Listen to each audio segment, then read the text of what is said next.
Hai, bertemu lagi dengan saya Siska Nurani Sarapani. Saya dari Universitas Palangkaraya, program studi Pendidikan Bahasa dan Sastra Indonesia. Kali ini, tujuan saya membuat video ini adalah untuk memenuhi tugas ilmu sastra saya, yaitu pemahaman saya di pembelajaran yang kelima atau bab yang kelima adalah tentang beberapa alternatif pendekatan sastra. Pendekatan framing.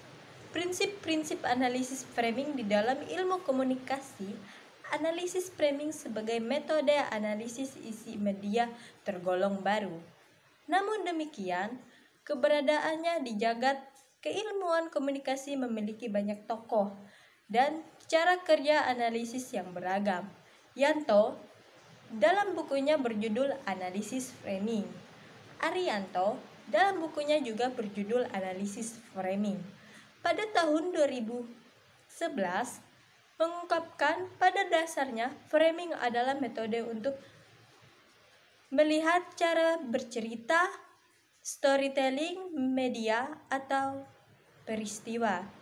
Cara bercerita itu tergambar pada cara melihat terhadap realitas yang dijadikan berita. Cara melihat itu berpengaruh pada akhirnya konstruksi realitas. Analisis framing adalah analisis yang dipakai untuk melihat bagaimana media mengkonstruksi realitas. Alternatif metode analisis framing dan analisis sastra. Meskipun metode analisis framing dipakai dalam lambang ilmu komunikasi, tetapi dalam konteks pembangunan studi sastra, metode tersebut dapat diuji cobakan dalam analisis sastra. Penerapan metode analisis framing dalam analisis sastra pada tahap awal adalah membangun landasan kerja secara keilmuan terlebih dahulu. Metode analisis framing sastra menganalisis beberapa aspek yang tergandung dalam karya sastra.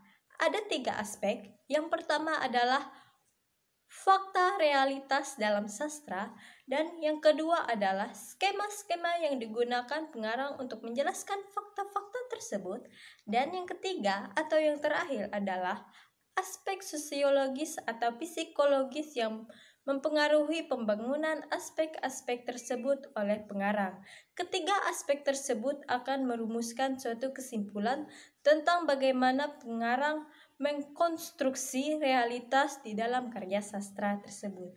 Sekian penyampaian yang bisa saya sampaikan dan pemahaman saya.